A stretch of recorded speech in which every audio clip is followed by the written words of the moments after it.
Véritable success story de la radio Espace Guinée, les Grandes Gueules, détentrices des meilleurs scores radio en Guinée, de la meilleure émission talk show, a donné le créneau horaire du départ au bureau et du retour à la maison, récoltant depuis des années consécutives le titre d'émission la plus écoutée en Guinée, toutes catégories confondues. Un grand total de plus de 5 millions d'auditeurs ont été fidèles au talk show Les GG, diffusé jour après jour sur toutes les stations du réseau Adafo Média de 9h à 10h30, un exploit qui restera longtemps dans les annales de la bande FM en Guinée. Dans un instant, mesdames et messieurs, nous allons appeler Zion, Takana Zion, qui va intervenir évidemment sur notre antenne, candidat du PUP à la présidentielle de 2020. Faux, rétorque le parti, on va essayer d'en savoir dans un instant. Et pourquoi pas appeler aussi le président du PUP qui va intervenir sur notre antenne. Des réactions des auditeurs sur Twitter. Mamoudou Kondé, on va essayer de partir avec Alassane Diallo qui réagit. Salut, c'est Alassane Diallo. Dites à ce gouvernement moribond d'arrêter de nous saouler. Avait-il diminué le prix du carburant lorsque le baril avait baissé? Donc voilà, des réactions ce matin de ces auditeurs. On y va avec Noumou qui réagit. Vous êtes tous des VIP quand même. Voilà, sinon on a cet autre aussi, un Fodé Baldé de l'UFR qui réagit. Bonjour les grandes gueules. Je suis d'accord avec Roby, surtout que les tarifs sont doublés par tronçon. On a Aliou Ba aussi qui nous écrit ce matin. Aliou Ba qui est politique. Voilà, je ne vais plus à dire BL. Cette fois-ci, la population ne payera point la facture de la mauvaise gouvernance. Une augmentation d'1 franc sur le prix du carburant doit être une raison suffisante pour dégager ce régime de corruption et de médiocrité. Nous sommes prêts pour ce combat. Aliouba qui nous écrit ce matin. On reste toujours dans le siège avec quelques internautes. Je pense qu'on a lu ce message de Bandiou Kondé qui est chauffeur et qui rappelait évidemment à Roby quelques réactions. Allez, Moussa, on va continuer avant d'appeler Takana. Moi j'ai quelques questions. Qu'est-ce qui a bien pu déséquilibrer les fondamentaux de notre économie nationale au point que les institutions de Bretton Woods... Non, s'il vous plaît. Mais attends, moi je suis effaré ce matin qu'on ne puisse pas faire de lien, qu'ils disent qu'il n'y a pas de lien, qu'il y a une cloison étanche entre la corruption et cette augmentation en vue du prix du litre à la pompe. Je suis désolé. S'il y avait une gestion saine de nos recettes et l'État ne serait pas obligé d'aller puiser dans l'augmentation, il y aurait pu y avoir une sorte d'équilibre à ce niveau-là. C'est parce qu'il n'y en a pas. Ce qu'on ne dit pas au bas peuple, c'est que quand ces institutions viennent et qu'elles se rendent compte du paiement de certaines factures à des sociétés fantômes, à certaines sociétés qui sont tenues par des étrangers, des sociétés comme Ebomaf, où des factures énormes en millions de dollars ont été payées pour un travail qui n'a pas été réalisé. Il y a beaucoup de sociétés comme ça qui ont été indexées par ces experts du Fonds monétaire international, mais on ne met pas ça sur la place publique. On ne parle pas de ces sociétés-là qui perçoivent des millions de dollars et qui les prennent, qui n'investissent absolument rien en Guinée, qui font un travail de pacotille et qui partent avec tout cet argent à l'étranger. Alors, on ne parle pas de ces sociétés. Faites la sommation de ces montants qui sont payés à ces personnes-là pour un travail mal fait ou inexistant. Faites la sommation de tout ce montant et vous verrez bien que si cela avait été empêché, si cela avait été bien géré, dans un contrat en bonne forme, le peuple ne serait pas là aujourd'hui à payer cette facture. Donc, je fais un lien entre la corruption je peux te poser une question. Dernière chose. Tu parles de finances publiques. Dernière chose, s'il te plaît. Vous ne pensez pas que même si les chiffres de l'économie guinéenne, même si les chiffres étaient bons, vous ne pensez pas que la TSPP est une taxe que l'État doit... Non, je pose une question. Vous ne pensez pas que la TSPP est une taxe que l'État doit engranger? Vous avez fini? Même si tous les chiffres, même si tous les voyants étaient au vert. Vous avez fini? Je vous ai posé une question. Dans un pays... C'est une dans un pays qui génère des ressources et que ces ressources soient bien gérées, ce pays-là, le gouvernement peut faire pour le peuple, peut donner à ce peuple des avantages. Dites-nous alors que la TSPP doit être supprimée en Guinée. Ça existe dans... Il faut nous le dire. Des avantages. Lorsque les ressources sont bien gérées, dites-nous alors que l'État doit abandonner cette TSPP. Monsieur l'avocat de l'État, au niveau des mines, lorsqu'il se tape la poitrine, que la Guinée fait partie du top 3 des pays exportateurs de bauxite, vous en parlez? Vous vous demandez quel est l'impact de tout ça. Montrez-moi un méga projet dans lequel toutes nos finances ont été investies au point d'amener ce déséquilibre économique. Vous ne voulez pas qu'on fasse le lien avec le truc. La TSPP peut être mise en place, mais je vous dis, il y a des préalables pour cela. C'est ce que tous les experts s'accordent à dire. Il y a des préalables. Ces préalables ne sont pas respectés. Exactement, c'est ce que je voulais te dire. C'est que je voulais te dire. Au même moment qu'il faut tenir compte de toutes ces poches de recettes pour l'État, les mines, vous parlez d'autres ressources importante que l'État doit engager. Au même moment, la TSPP est une source importante de ressources pour l'État dont l'État ne peut pas se départir parce que c'est une ligne importante qui participe au budget de l'État, qui participe donc, c'est un des agrégats importants du budget de l'État. Lamine, je suis estomaqué ce matin d'entendre les grandes gueules, l'expert junior de la Banque mondiale. Mais ce que les gens oublient, monsieur Lamine Guirassy, lorsqu'on parle de facilité élargie de crédit ou autre, que la Guinée doit se féliciter, on vient d'avoir un accord de 24, un peu plus de 24 millions de dollars. Oui. Mais est-ce qu'ils nous prennent pour des cons? C'est pas de l'argent qu'on nous donne gratuitement. Bien, allez-y Roby. Allez-y Roby. Ne coupez pas. Allez-y Roby. Non, ne coupez pas. Ne coupez pas mon micro. Ne coupez pas mon micro. Vous êtes du FMI, je le sais. Mais ne coupez pas mon micro. Moi, je suis pas du FMI. Alors, ce que je veux dire, c'est pas de l'argent donné gratuit à ce pays. Nous devons rembourser tout cela. Allez-y Roby. Mais pour quel intérêt? Allez-y Roby. T'as coupé ton micro tout seul. Je ne souhaiterais pas qu'on joue avec les nerfs du bas peuple ce matin, en me parlant de je ne sais pas, d'agrégat, parce qu'Abakar, apparemment, il a fouillé le dictionnaire économique et d'agrégat et tout ça. Écoutez, on est quand même, on se tape la poitrine, avec pour objectif d'exporter 60 millions de tonnes. Les grandes gueules. D'accord? De bauxite. Donc, du coup... Ça glisse. Non, 60 millions de tonnes, c'est l'objectif. Mais vous n'êtes pas informé, l'ami. 60 millions de tonnes, c'est d'abord l'objectif. Abakar, permets-moi de parler, toi, laisse tomber. 60 millions de tonnes, c'est l'objectif pour le moment du gouvernement d'atteindre. Ok, ce qui fera de nous deuxième. Après l'Australie vient la Chine. Alors comparez-moi la Guinée à ces pays, Australie et la Chine aujourd'hui du point de vue de développement. Donc on arrête ça. On arrête de dire l'augmentation du prix du carburant va avoir des conséquences sur plusieurs structures économiques de notre pays, notamment le panier de la ménagère. C'est pas léger. Je pense qu'à un moment donné, il faut réfléchir. Moi, monsieur Sano m'a mis à l'aise. Je suis sorti des calculs des économistes parce que lui, il ne cherche pas des explications techniques. Il va terre à terre. Il vous dit que l'État... Non, c'est pas de la polémique. L'État a d'autres poches pour engranger de l'argent pour que les caisses de l'État soient forts. Donc aujourd'hui, je pense qu'il faut arrêter de jouer avec les nerfs des peuples. On nous a dit ici, en 2010, ou je ne sais pas, le PPTE allait résoudre le panier de la ménagère, etc. On se retrouve. Donc arrêtez ça. Il faut être sérieux. Il faut savoir que le Guinéen souffre énormément. Et à un moment donné, je pense que l'État doit être responsable. Ceux qui doivent diminuer leur train de vie, ce n'est pas nous. Nous, on n'en a pas. On déjeune avec une miche de pain sans boîte de sardines à l'intérieur. Eux, je pense qu'ils mangent bien du cornichon, hein. Donc il faut faire attention, il faut faire la différence. Et moi, ce que je veux dire à Boubacar, c'est qu'on n'est pas obligé. Non. Non, c'est une précision. On n'est pas obligé de supprimer ce que tu appelles TSPP. On peut garder. Du moment où le niveau de vie des Guinéens est très élevé, on peut garder effectivement, on augmente. Ça n'aura pas d'effet parce qu'on est bien payé. Quand on va à l'hôpital, on est bien soigné à moindre coût. On va à l'hôpital. Je pense que vous devez sortir un petit peu de ce couteau. Non, Lamine, c'est très clair. Assisté. Non, c'est pas. Non. Bien. Radio Espace, les grandes gueules. Leur spécialité, c'est la démesure totale. Tant qu'ils ne changeront pas, nous ne changerons pas non plus. Les grandes gueules, à suivre tous les jours sur la radio d'opinion.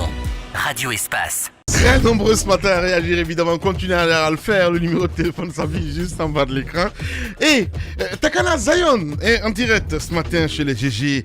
Bonjour Takana Zion. Bonjour, monsieur Lamine. Bienvenue sur Radio Espace.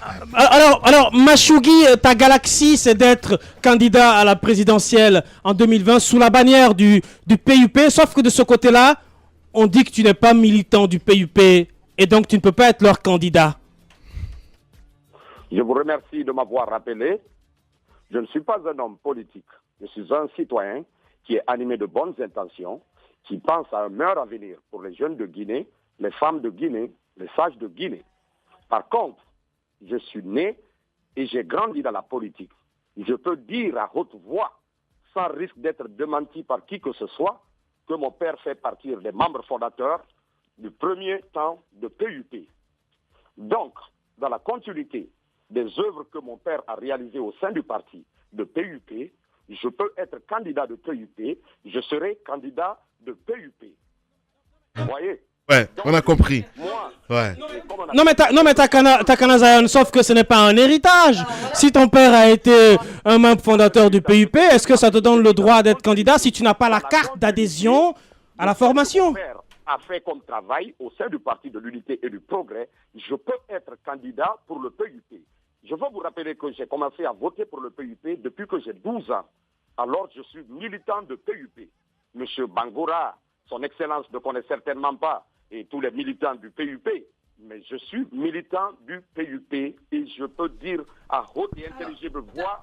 Takana Zion, vous êtes quand même jeune et vous vous exprimez au nom de cette jeunesse. Et au nom de cette jeunesse, on a besoin de plus de logique dans ce que vous êtes en train de dire. D'accord, votre père faisait partie du PUP, mais pour être président d'un parti politique, il y a un candidat déjà, il faut un processus. Et d'abord, vous ne militez pas au sein du PUP. Comment est-ce qu'aujourd'hui, un beau matin, vous pouvez dire que vous pouvez vous porter candidat pour le PUP? Est-ce que vous ne pensez pas que c'est quand même une petite dérive qu'il faut corriger rapidement? Oh non, ce n'est pas une erreur qu'on doit corriger. Ces vieux qui sont en train de diriger le PIP aujourd'hui devraient être fiers de voir un jeune Guinéen qui est en train de faire la promotion de PUP, qui est, n'est-ce pas, en train de faire renaître encore le PUP. Oui, mais vous vous rendez compte, Takana, que votre projet ne passe pas du tout auprès de ces vieux qui dirigent aujourd'hui le PUP. Samedi, samedi, vous avez suivi, samedi, à l'Assemblée générale du PUP, Fodé Bangoura vous a mis à l'index. Il vous demande donc de rectifier. Autrement, ils vont porter plainte contre vous. Je n'ai pas peur des intimidations. Ça ne m'intimide pas. Je suis un jeune homme courageux. Ce que je veux vous dire, c'est qu'ils devraient être fiers de moi aujourd'hui de lever le drapeau de PUP à un moment où le parti était presque mort. Bien.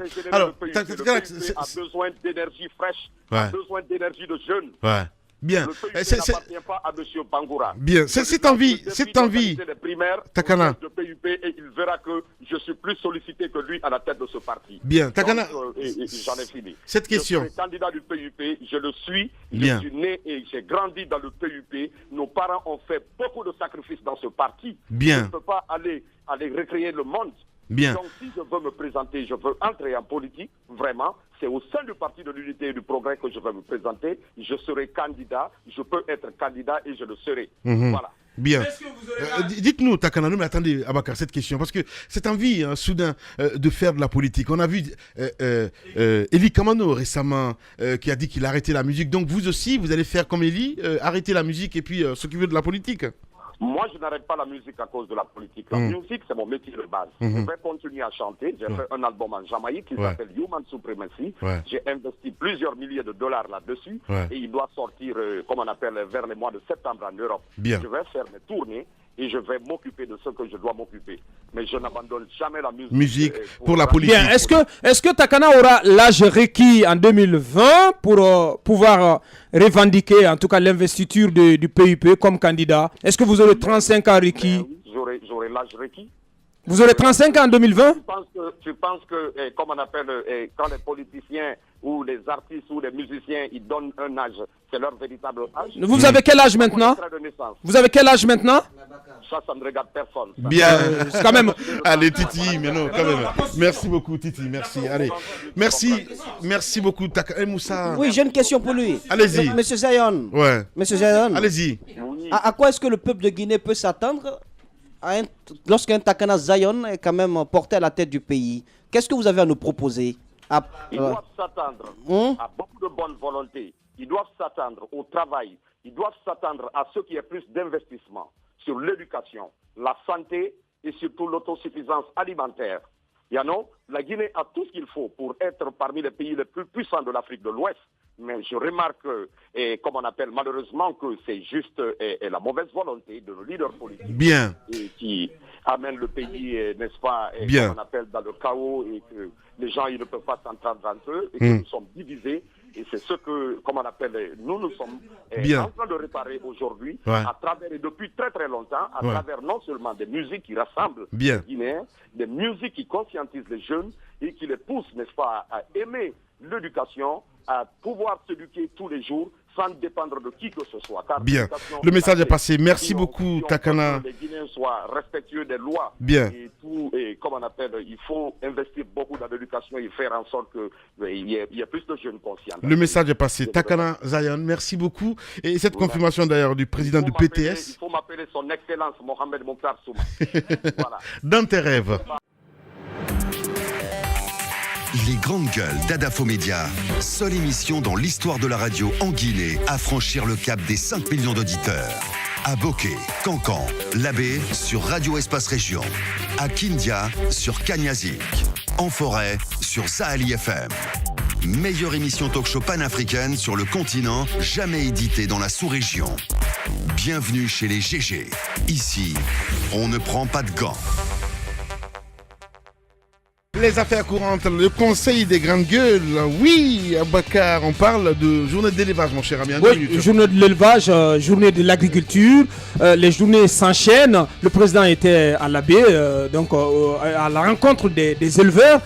Beaucoup de choses sont dites de ce côté. Nous avons approché le ministre de l'élevage ce matin qui dit donc n'avoir pas encore compilé les enseignements qu'on peut tirer de ces journées de l'élevage.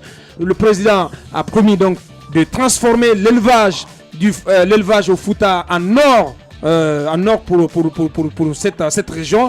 Reste à voir la concrétisation de toutes ces promesses. Mais beaucoup de promesses ont été faites dans les deux secteurs, le secteur de l'élevage et le secteur de l'agriculture. Beaucoup d'investissements ont été annoncés, mais pour le moment, les résultats tardent à venir. Si vous prenez par exemple le secteur de l'agriculture, le président à la baie, il a parlé de 2 usines, vous vous rappelez, l'usine de Taillère et l'usine de Ki, mais pendant ce temps, il faisait l'éloge de l'usine Toguna Moussa, vous vous rappelez, cette usine d'engrais, mais qu'il a contribué lui-même à assassiner la mine. On va revenir là-dessus ces jours-ci. Donc ce sont les contradictions, les propres contradictions de la gouvernance d'Alpha Condé. Au même moment, il fait installer une unité de production d'engrais. Au même moment, il fait venir 100 000 tonnes du Maroc qu'il fait transporter par ses amis auxquels il ne paye pas d'argent. Et je vais parler de Fadi, je vais parler de Bobo Denke, qui ont transporté ces engrais. Oui, bien entendu, qui ont transporté ces engrais, mais les factures restent impayées. Donc, vous ne pouvez pas vouloir faire la promotion, développer des secteurs, pendant que les acteurs majeurs de ces secteurs-là, vous contribuez à les agenouiller. Ça ne marche pas comme ça, honnêtement. Voilà. Allez, Mafoudia, pardon. Voilà. Et je voulais terminer là-dessus avec la pépinière. La pépinière vous avez visité, vous étiez avec nous en forêt. La pépinière du côté de Lola, où on a importé donc du café Mercedes et du cacao, etc.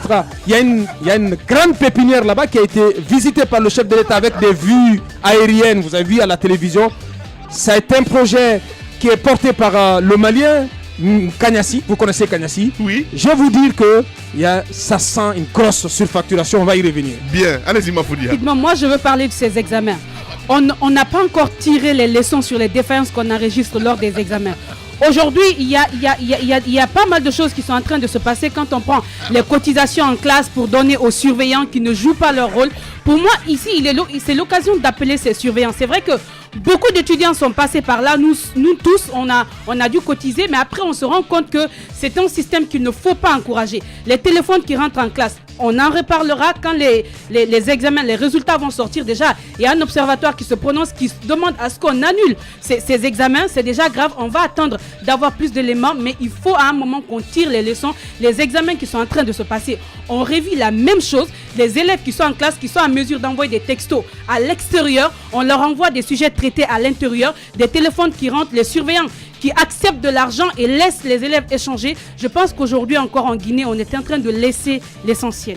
Allez-y, mon cher Roby. En 2 mots, je voudrais simplement dire que les conclusions de Abakar sont délicieuses dans la mesure où c'était le même Abakar il y a quelques minutes qui nous parlait d'une économie affaissée avec des agrégats je ne sais où qui du coup revient et lui-même plonge dans la contradiction du gouvernement et nous parle du secteur privé qu'on est en train de tuer, que le président de la République lui-même est en train de tuer. Il nous parle du comment il appelait le PP, comment il le SPT, je sais pas, la taxe TSPP. Il parle de TSPP. Merci Moussa Moïse. Je suis bien d'accord avec Abakar. Simplement pour dire Abakar que dans un pays, quand on lutte contre la corruption, l'économie devient forte. Bien, allez-y Moussa ici là. J'ai un engagement qui a été écrit par un Portugais qui n'est plus de ce pays, qui a quitté le pays par la complicité de certains Guinéens, où il reconnaît qu'il a donc assisté au viol d'une jeune fille, d'une jeune Guinéenne, et qu'il s'engageait donc pour le dédommagement à payer 500 000 €. Et tout cela s'est passé au PM3. Je vais m'approcher aujourd'hui de Gabriel pour qu'il m'explique, puisque c'est lui qui a auditionné ce Portugais. Comment est-ce qu'il a pu quitter le pays? Est-ce que l'argent, 500 000, l'engagement qu'il a pris, est-ce que l'argent a été payé? Parce que la jeune fille, on a découvert qu'elle a été violée, que lorsqu'elle a été donnée en mariage, vous savez, dans la coutume Peul, lorsque vous y allez et que vous n'êtes pas vierge, on retourne le colis. Elle a été retournée par son mari et c'est là où elle a ouvert la bouche pour expliquer à ses parents. Donc il y a des dessous, il faut qu'on en parle, ça sent des sous. Et les détails, c'est demain. Ouais, les détails demain, évidemment. Allez, on va essayer de parler. Parce qu'il a poussé. On a 2 minutes encore, Abakar. On parle de l'affaire Sidiki Mara. Oui, l'affaire Sidiki Mara, parce que vous avez vu le président, vous l'avez entendu, de Kamsar à l'abbé, en passant par Fria, le président a martelé que désormais, plus de pagaille dans les zones minières. Et il fait référence forcément au cas Sidiki Mara. Sidiki Mara qui est considéré aujourd'hui par plus d'un acteur parmi les défenseurs des droits de l'homme comme le prisonnier personnel du chef de l'État. Parce que cet avocat, il a été enlevé, on va le dire comme ça, cueilli à Boké, a conduit au PM3 puis à la prison centrale. Malgré tout ce qui a été mis en avant comme défaillance dans la procédure, tout ce qui a été dénoncé, malgré l'implication du barreau, le barreau guinéen qui d'ailleurs fait une communication sur son cas aujourd'hui, ce qui s'annonce, c'est que le président veut punir ce syndicaliste parce qu'il veut désormais que plus personne parmi les syndicats n'ose aller fureter son regard dans les affaires des mines du côté de Boké parce qu'il y a beaucoup de choses qu'on veut cacher au peuple de Guinée. Donc c'est quelqu'un que le président veut envoyer à la guillotine. Je pense qu'il faut un peu respecter la justice. Titi, voilà, Sadou Bakar Diallo tout simplement. Toujours l'excès. Allez, grand merci à Abdul Karim qui nous écrit, Abdul Karim Bangoura. Toi-même, tu demandes à tout le monde s'il se présente aux élections. Et toi, Konaté, t'as dit d'aller en politique. Voilà, c'est Abdul Karim qui nous écoute, qui nous écrit Orange Guinée. On a aussi Barry qui nous écrit. Lamine, tu es terrible. Ok, il n'y a pas de problème, j'ai bien compris.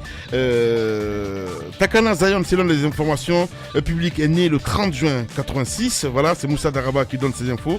Grand merci à Banks qui nous écoute du côté de Paris. Diba Minimono aussi qui réagit. Le principe de la flexibilité avait été négocier avec le syndicat, c'est-à-dire quand le baril chute, le prix à la pompe chute et inversement. Donc voilà, merci beaucoup Diba. On a surtout dit à Boubacar que la TSPP est une taxe spéciale donc qui a un caractère exceptionnel. Merci beaucoup Aliou. J'ai plus le temps. Grand merci à toute l'équipe technique, à Mamoudou Kondé à réalisation côté télé. Alex était là. Grand merci à Lifobis, à Aliouba, Zézé, à toute l'équipe. Merci à vous tous. On se retrouve demain pour un autre numéro. Prenez soin de vous.